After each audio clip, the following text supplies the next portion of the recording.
up, everybody? Just checking in.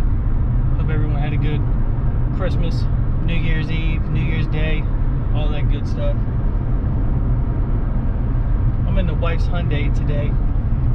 Hyundai Sonata 2011 turbo. 119,967 miles right now. A few months back, she called me one day. It was about 1 a.m. She's leaving the gym. Car won't start. I go meet up with her, and I get the car started somehow. Get it home. I schedule an appointment. I don't like bad mouthing dealerships and crap like that, but I schedule an appointment with Hyundai dealership on Midlothian Turnpike, Richmond, Virginia. Drop the car off that night. They call me the next day, tell me they can't look at the car, they can't do all the recalls that need to be done on the car because the car needs a new alternator. Well, I'm an electrician. Been an electrician by trade for several years now. Alternator won't the case. The reason the car wouldn't start the night before is because there's this little rubber insert that goes on the brake pedal arm that had been pushed out. I guess because of age, it was softened up, whatever, dry rotted, whatever. Well, that had been pushed out by the little pin that it makes contact with, that is a switch that actuates the lights, turns them on and off. So with that little rubber bushing not being in there, the lights were on constantly, and it ended up tricking the computer into saying that the car is riding with the brakes being pushed, so it wasn't allowing the car to start. That's what I'm guessing. So when I dropped the car off that night, obviously with the lights being on all night, it killed the battery. Well, them fools over there want to tell me the alternator's bad, want to try to charge me $1,000 for a new alternator and a couple windshield wiper blades, a new air filter, you know, all the works, all the BS that they always try to sell everybody. So, needless to say, I go get the car. Don't let them do any of the work to it, because they're idiots. And I decide to fix the brake issue myself. So instead of putting a little rubber bushing in the arm, in the brake pedal arm, I just put a little tiny bolt in there with a nut on the back of it so it won't work its way back out. No chance of it ever happening again. So, long story short, it's been a few months. We haven't had an issue at all with the brakes again, except for the car likes to use light bulbs like it's candy, like it's going out of style. All the brake light sockets and tail light sockets they look like they're burnt. I've had to hit them with a pick tool and pull all of the prongs out to make contact again. The car's been great other than the electrical system. It eats headlights like they're going out of style. Other than that, the car's running fine. But, so I've been putting off all these recalls for a couple months. So that's where I'm headed now. But I'm trying a new dealership. I'm going to try Colonial Hyundai down in Chester off of 95. They tell me they can get everything done in 2.5 hours. So I'm going to sit there and wait and see if they try to sell me any other bull crap. But to get into why I'm doing this today, the car is leaking oil out of one of the turbo lines, either the inlet or the outlet. I'm not sure which one. I haven't taken the chance to taken the time to look at it. But I was going to, and then I remembered that there was all these recalls, and one of those recalls is one of those lines coming off the turbo, so they can take a look at it. But long story short, the car has been a great car. I'm not trying to bash Hyundai at all. I like the car. It's been pretty reliable, other than the cheesy things that they misengineered, or whatever you want to call it. I mean, even replacing the tail light bulbs, you damn near to crush them in your hand every time you're trying to get a tail light bulb out. The sockets are cheesy.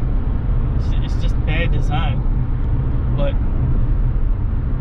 we got it, like I said, we got almost 120,000 miles on this one, and so far we haven't had many issues at all, especially mechanically. And I ain't trying to jinx myself, but I'm headed to Colonial Hyundai now to see what they can do for me, and hopefully I ain't wasting my time like I did with the last place. And again, I hate bashing people, hate bashing businesses and stuff like that, but that place was really, really lame. Everybody there was really lame. The store manager even came up to me, and he won't know better. I had no time for that dude at that point. So I'm gonna see how it goes, see what's up with it. Hopefully they can get everything straight. Hopefully they can do it in 2.5, 3 hours, and I'll let everybody know what's up, how it went. And probably gonna end this video off replacing the headlight housings on this car, because the passenger side has leaked moisture really, really bad. So I ordered all new housings for that. Probably going to do that this evening. Tear the bumper off, bumper cover anyways, replace the headlights in it. So that's going to do it for now. I'll get back with you and let you know how everything came out. Peace. Alright, I'm back. We just got back home a little while ago from the dealership. Everything went pretty well there. They were pretty stand up. Didn't seem to try to lie to me or pull no shit on me. Didn't try to sell me nothing I didn't need. Heck, they didn't even mention this headlight right here. That headlight's toast. So, like I said, we're going to put some new ones in. I got them right here. They're aftermarket, cheap. Amazon, I think they were like $160, something like that. So they're nothing special. Hopefully they can hold up for a year or two, and the car's probably gonna be sold in that long. So like I say, I'm gonna pull this front bumper cover, pull those old headlights. I believe the grill's gonna come with it, but this ain't a tutorial. But for anybody that's trying to do this at home, if you pull these clips right here, 10mm screws that hold the headlights and the bumper cover on. And then down here, there's a screw that you can get with a 10mm or a Phillips head. That's the screw right there, if you can see that. But you pull all those clips, as well as 2 little Phillips head bushing screws, whatever those things are called, retaining clips. Same goes for this side. I've already pulled some of these out, but the bumper cover should snatch off right now. Hopefully it didn't break. But I'm gonna go ahead and get to it. I'm not gonna record this. Like I say, this isn't a tutorial, but I'm gonna go ahead and get it done, hopefully, and I'll touch base with you when I'm finished with that. Alright, so just a little finished product update. These cheap headlights, they don't fit the greatest. I'm thinking maybe it's because my wife had hit a raccoon or a possum at some point on the passenger side. So I kind of had a little bit of trouble over here. But all in all, everything lined up pretty good. All the lights work fine. I haven't lined anything up yet. This side looks pretty good. A little bit of body gap right here, I believe, is from an accident. But other than that, everything looks good. This side's looking pretty good over here. All the lights are working. Did you look by it? Back.